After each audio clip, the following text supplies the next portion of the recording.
जय श्री कृष्णा। प्रिय दर्शकों, आप सभी का स्वागत है हमारे इस YouTube चैनल पर।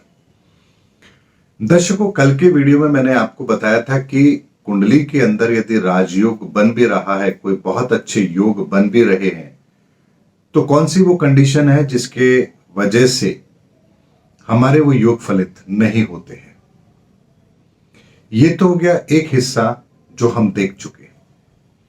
लेकिन जिंदगी के अंदर बहुत सारे ऐसे लोग हमने देखे हैं जो बहुत बड़े ओहदों पर पहुंचे हैं, बहुत बड़े बड़े व्यापार उनके हैं, या यूं कह सकते हैं कि वो जिंदगी के अंदर बहुत आगे अपने लक्ष्य को प्राप्त करने में सफल रहे हैं। तो ऐसे लोगों की कुंडली किस तरह की होती है, उनकी कुंडलियों में वो कौन से योग होते हैं जो उन्हें अरबपति, खरबपति, करोड़पति, या यूं कह लीजिए कि बहुत बड़ा इंसान बनाते हैं।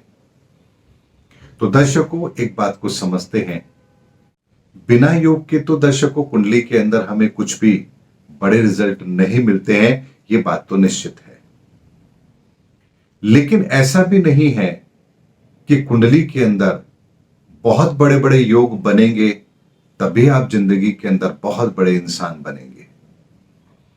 या यूं कह लीजिए कि जो बहुत बड़े लोग हैं उनकी कुंडली भी जब आप देखेंगे तो उनमें ऐसा नहीं है कि बहुत सारे योग उस कुंडली के अंदर बन रहे हैं इसीलिए वो बड़े आदमी बने हैं। यानी आज की वीडियो के अंदर मैं आपको 3 ऐसे सूत्र दे रहा हूं, यदि वो चीज आपकी कुंडली पर एप्लीकेबल हो रही है तो आप भी जिंदगी के अंदर किसी बड़े लक्ष्य को प्राप्त जरूर करेंगे।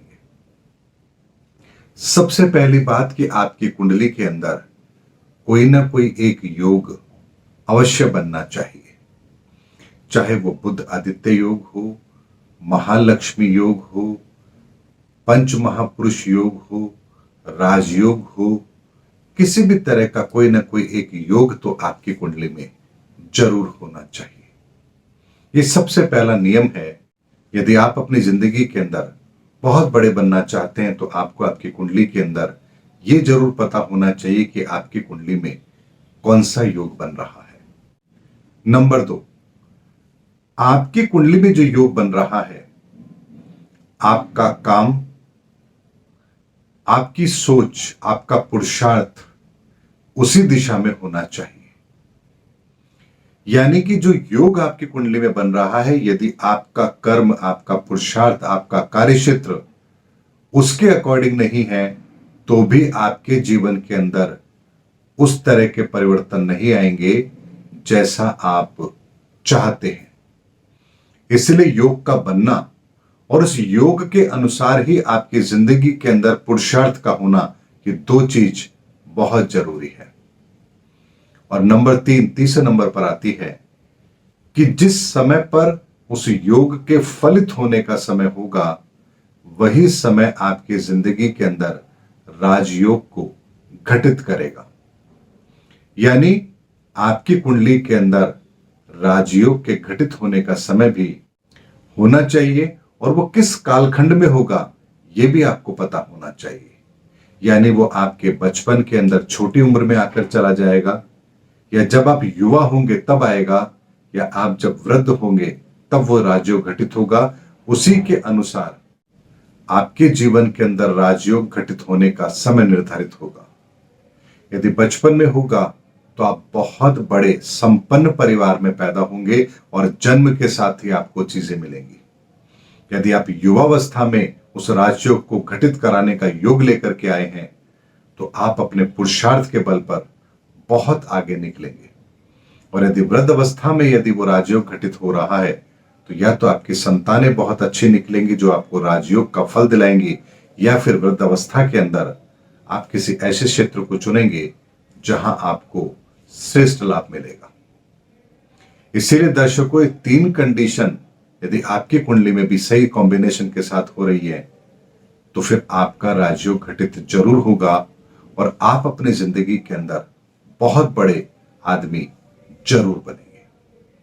यानी जो बड़े लोग होते हैं, महापुरुष होते हैं, या बहुत बड़े व्यवसायी होते हैं, उनकी कुंडलियों के अंदर भी एक या दो राजयोग होते हैं।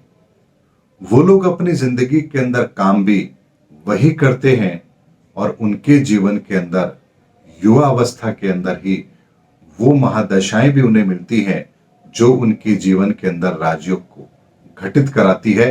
इसीलिए वो लोग अपने जीवन के अंदर कामयाबी को हासिल करते हैं। एक उदाहरण आपके सामने रखता हूं। प्रधानमंत्री नरेंद्र मोदी जी के कुंडली में भी एक राजयोग बनता है और वो है महालक्ष्मी योग, यानी लग्न के अंदर ही चंद्रमा और मंगल बैठे हैं। अब ऐसे व्यक्ति की बुद्धि विलक्षण तो होती ही है, प्रतिभावान तो वो होते ही हैं, लेकिन सूर्य की दशा से पहले वो एक साधारण व्यक्ति ही थे, एक साधारण कार्यकर्ता ही थे। संघ का प्रचार किया करते थे, जगह जगह घूमा करते थे और उनकी गिनती भारतीय जनता पार्टी में बहुत पीछे थी।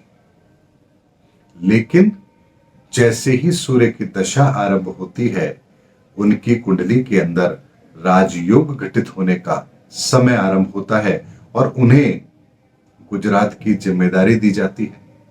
अब चूंकि उन्होंने अपने जीवन भर अपनी बुद्धिमत्ता, अपने कौशल, अपने विवेक का ही इस्तेमाल किया है, संघ के प्रचार में भी उन्होंने अपने इसी कौशल को दुनिया के सामने रखा, संघ के सामने रखा, तो उसका एडवांटेज ये हुआ कि जब राजयोग घटित हुआ तब वो अपने जीवन के अंदर उस लक्ष्य को प्राप्त करने में कामयाब हुए, क्योंकि उनकी पृष्ठभूमि भी उसी तरह की थी। और जैसे ही वो राजयोग घटित हुआ, वो मुख्यमंत्री भी बने और उसके बाद प्रधानमंत्री भी बने। इसीलिए दर्शकों, कुंडली के अंदर बड़े लोगों की, महान लोगों की या बड़े राजनीतिक लोगों की या बड़े उद्योगपति की कुंडलियों के अंदर कोई बहुत बड़े योग नहीं होते हैं। एक छोटे योग से भी व्यक्ति बड़ी ऊंचाइयों को अवश्य छू लेता है। इसीलिए यदि आप जो बाइडेन, पुतिन की कुंडली या फिर आप चाइना के राष्ट्रपति की कुंडली, भारत के प्रधानमंत्री की कुंडली या महात्मा गांधी जी की कुंडली या अंबेडकर जी की कुंडली या अब्दुल कलाम जी की कुंडली, सचिन तेंदुलकर की कुंडली, आप किसी भी की कुंडली को उठा कर देख लीजिए, उनमें कोई बहुत बड़े बड़े योग नहीं है। एक दो योग ऐसे जरूर हैं जो उन्हें विशेष योग्यता देते हैं। उन्होंने अपने जीवन के अंदर उन योग्यताओं को पकड़ के रखा और जीवन उसी योग्यता के अनुसार अपना समर्पित किया। इसीलिए जब वो योग फलित होने का समय आया तो उन्होंने अपनी जिंदगी के अंदर ऊंचाइयों को भी छुआ है। इसीलिए दर्शकों, योग का फलित होना बहुत महत्वपूर्ण होता है। कब होगा, कैसे होगा और आपकी दिशा क्या होनी चाहिए, बस यही कॉम्बिनेशन यदि समझ आ जाए तो जिंदगी के अंदर सफलताओं को प्राप्त करने से कोई भी नहीं रोक सकता। उम्मीद करता हूं दर्शकों, मेरा वीडियो आपको जरूर पसंद आया होगा। अगले वीडियो में आपसे फिर भेंट होगी, तब तक हमारे चैनल पर बने रहिए। जय हिंद, जय भारत।